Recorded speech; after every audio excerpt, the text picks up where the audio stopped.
இந்த ஆண்டு தென்மேற்கு பருவமழை முன்கூட்டியே தொடங்கியுள்ள நிலையில் தேனி மாவட்டம் ஆண்டிப்பட்டி அருகே உள்ள வைகை அணையிலிருந்து அடுத்த மாதம் தண்ணீர் திறக்க வாய்ப்புள்ளதால் பொதுப்பணித்துறை அதிகாரிகள் சோதனை மேற்கொண்டனர். இது தொடர்பான கூடுதல் விவரங்களோடு இணைகிறார் செய்தியாளர் விக்னேஷ். வணக்கம். கூடுதல் விவரங்களை பதிவு பண்ணலாம். வணக்கம். தேனி மாவட்டம் ஆண்டிப்பட்டி அருகே உள்ள வைகை அணையிலிருந்து தேனி, திண்டுக்கல், மதுரை, சிவகங்கை, ராமநாதபுரம் ஆகிய 5 மாவட்டங்கள் முக்கிய நீராதாரமாக விளங்கி வருகிறது. வைகை அணையிலிருந்து ஒவ்வொரு ஆண்டும் ஜூன் மாதம் முதல் போக பாசனத்திற்கும் அக்டோபர், நவம்பர் மாதங்களில் 2ஆம் போக பாசனத்திற்கும் தண்ணீர் திறக்கப்படுவது வழக்கம். இந்த நிலையில் இந்த ஆண்டுக்கான தென்மேற்கு பருவமழை வழக்கத்திற்கு முன்பாக பெய்ய தொடங்கியுள்ளது. குறிப்பாக தேனி மாவட்டங்களை ஒட்டி உள்ள கேரளா மாநிலத்தில் தென்மேற்கு பருவமழை தொடங்கிவிட்டதாக வானிலை ஆய்வு மையம் அதிபூர்வமாக தெரிவித்துள்ளது.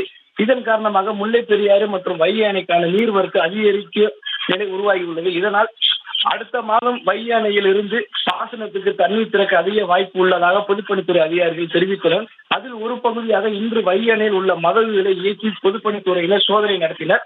மதகுகள் பராமரிக்கும் பணியும் முழுமையாக வீழ்ச்சியில் நடைபெற்று வருகிறது. விவரங்களுக்கு நன்றி விக்னேஷ்.